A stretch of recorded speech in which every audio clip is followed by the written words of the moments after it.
Assalamualaikum warahmatullahi wabarakatuh. Perkenalkan, kami dari kelompok 5 yang beranggotakan Rifki Aulia dengan NIM 2021 11455, Raihan Dia Faizur Rahman dengan NIM 2021 11456, Bella Ferdia Putri dengan NIM 2021 11498, Angelin Brenda Krisanto dengan NIM 2021 11503, Ragil Wahyu Saputra dengan NIM 2021 11464. Di sini kami akan mempresentasikan hasil kerja dari kelompok kami dengan materi Customer Driven Value, Segmenting, Targeting, Positioning, and Differentiation.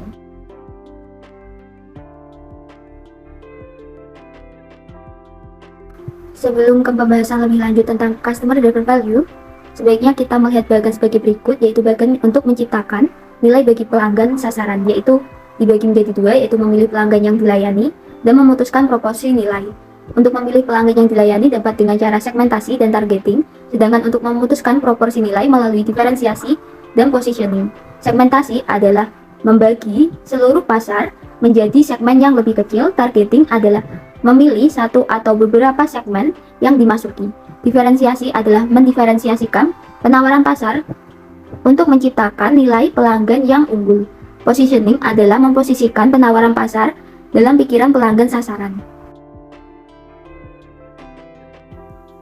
Selanjutnya yaitu strategi pemasaran. Strategi pemasaran adalah menentukan langkah-langkah yang utama dalam merancang strategi pemasaran yang didorong oleh nilai pelanggan, yaitu market segmentation, targeting, differentiation, dan positioning.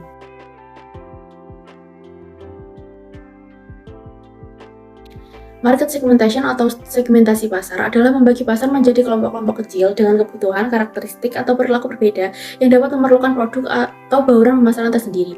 Targeting atau target pemasaran adalah proses mengevaluasi daya tarik masing-masing segmen pasar dan memilih satu atau lebih segmen untuk dimasuki. Differentiation atau diferensiasi adalah mendiferensiasikan penawaran pasar perusahaan untuk menciptakan nilai pelanggan yang unggul. Positioning atau memposisikan adalah pengaturan produk untuk menduduki tempat yang jelas, berbeda, dan diinginkan dibandingkan produk pesaing dalam benak pelanggan yang menjadi target pasar.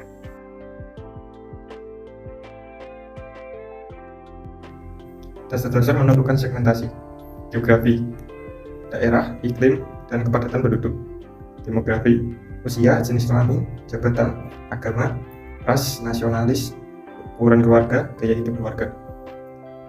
Perilaku, sikap, pengetahuan, manfaat, status pemakai, loyalitas, kesediaan mainability.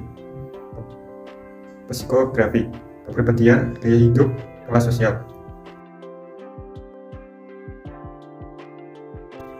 Langkah-langkah menetapkan target pasar. A. Mengevaluasi segmen pasar. 3 faktor yang diperhatikan. Pertama, ukuran dan pertumbuhan segmen.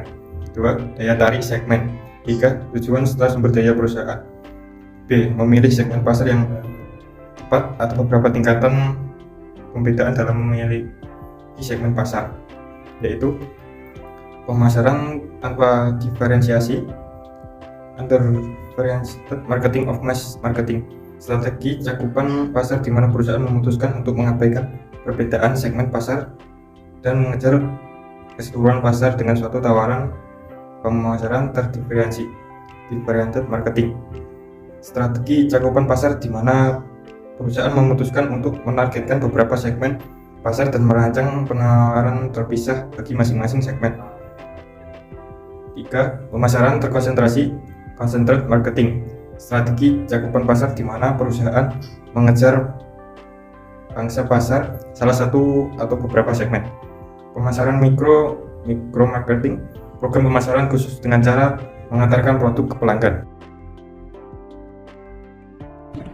Penetapan sasaran dibagi menjadi 4, yaitu pemasaran tanpa diferensiasi atau massal. Yang kedua, pemasaran terdiferensiasi atau tersegmentasi. Yang ketiga, pemasaran terkonsentrasi atau jaruk. Yang keempat, pemasaran mikro atau pemasaran lokal. Positioning mix. Pada gambar tersebut dijelaskan bahwa diagram yang memperlihatkan persepsi konsumen tentang produk perusahaan tertentu dibandingkan dengan produk pesaing terhadap dimensi pembelian.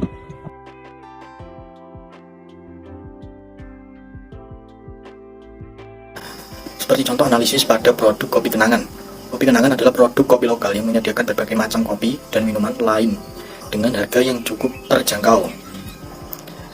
Di sini market segmentasinya menentukan segmen yang menjadi prioritas penjualan kopi Kenangan. Penentuan segmen pasar didasarkan pada dasar-dasar menentukan segmentasi. Contohnya adalah penduduk yang berada di perkotaan sebagai segmen pasar. Yang kedua, targeting. Setelah memilih segmen mana yang akan menjadi prioritas, maka dapat ditentukan target pasarnya sebagai berikut.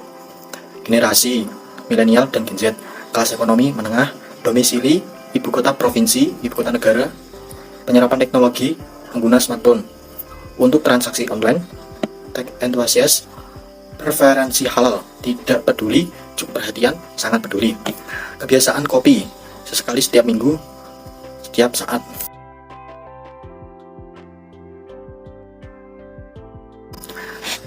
Yang ketiga, positioning. Berdasarkan riset yang dilakukan perusahaan mendapatkan bahwa kondisi pasar cukup kompetitif karena industri kopi kekinian ini memang sedang naik daun. Terdapat beberapa brand kopi kekinian lainnya seperti Janji Jiwa, For Kedai Kopi, Lain Hati, atau Kopi Su. Selain kopi kekinian seperti ini, ada juga brand yang lebih dahulu seperti Starbucks, Zico, Excelso, Coffee Bean, dan lain-lain.